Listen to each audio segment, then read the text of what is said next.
भक्तों को जय माता की। आप सब अपने स्थान पे कुशल मंगल होंगे। महामाई की सेवा के साथ साथ मैंने आपके साथ चर्चा विचर्चा करूं थोड़ा सा। तो आपके ज्ञान के लिए बता दूं कि हमारे शरीर की भूख तो रोटी है। और आपने कभी ये सोचा कि हमारी आत्मा की भूख क्या है? वो कैसे तृप्त होती है आत्मा? हैं? तो हम लोग शरीर के लिए तो अन्न ग्रहण करते हैं और उससे हम तृप्त हो जाते हैं। तो लेकिन आत्मा के लिए क्या है? आत्मा के लिए हम जितना नाम जाप करेंगे तो वो आत्मा की तृप्ति है। तो जब शरीर के अंदर हमारी आत्मा रूपी प्राण रूपी भगवान रहते हैं, उनकी तृप्ति किससे होती है? जप से। तो इसके विषय में आप सबसे एक जो हूँ एक पुरानी कथा के माध्यम से आपको थोड़ा समझाने का प्रयास करूंगा। माता शबरी का विषय आपने सबने सुना है। माँ शबरी जो है भक्त शिरोमणि में मानी जाती है।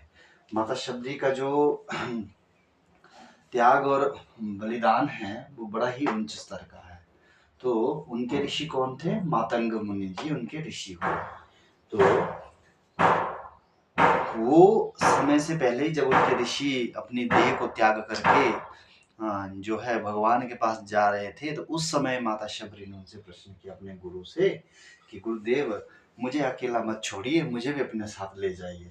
तो वो मतंग मुनि जी ने गुस्सा करके उनसे कहा कि हे शबरी, अब तो रघुनंदन जी के आने का समय है, रघुनाथ जी के आने का समय है, तुम्हें तो राम मिलन होगा।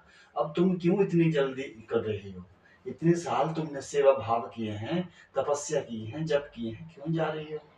तो वो सुन करके माता शबरी अपने गुरु की स्थान पे ही जप करने बैठेगी और भगवान रामचंद्र जी का जो है इंतजार करने लगी।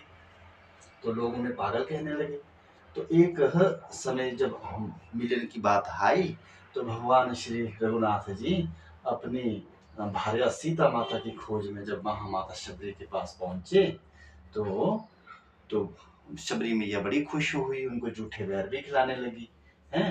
तो भगवान बड़े अति प्रसन्न हुए हैं। तो वो अंत में वो कहती है मैया शबरी, जब भगवान रघुनाथ जी जाने लगे तो कहती हैं कि प्रभु, मेरे मातंग मुनि जी ने, मेरे गुरु ने कहा था कि यहाँ भगवान रघुनाथ जी आएंगे, तो आपने ऐसा करना, उनसे ज्ञान लेना, उनको उनसे ज्ञान लेकर के तब तुम जो है अपने मेरे पास चले आना। तो ऐसा बोल करके भगवान रघुनाथ जी मंद मुस्काए और कहते हैं, माता मैं क्या ज्ञान दूं? हैं? मेरे गुरुओं ने, मेरे बड़ों ने जो मुझे बताया है, तो ज्ञान देखो, महापुरुषों की यही एक बहुत अच्छी बात है, वो ज्ञानी होते हैं, खुद को ज्ञानी कभी नहीं समझा उन्होंने। वो यही कहते हैं, मेरे मात पिता से, मेरे गुरुजनों से, मेरे बड़ों से मुझको जो ज्ञान मिला है माता शबरी, वो मैं तुमसे कहता हूँ, सुनो।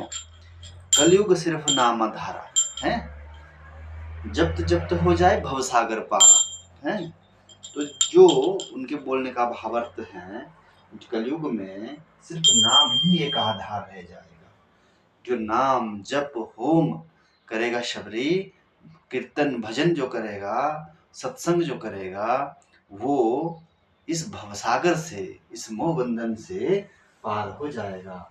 ऐसा भगवान रघुनाथ जी ने माता शबरी को ज्ञान देते हुए कहा और वहां से चले गए। वैसे ही माता शबरी ने भी अपनी देह त्याग करके भगवान में लीन हो गई।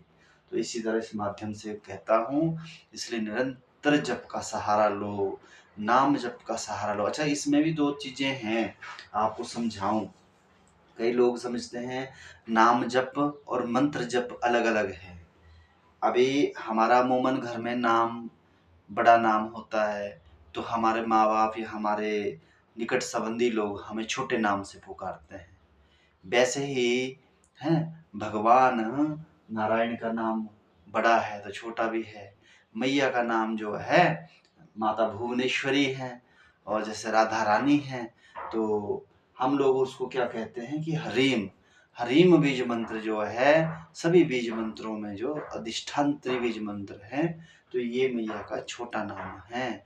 हम नाम जप करते हैं तो इन्हीं का ही नाम जप करते हैं।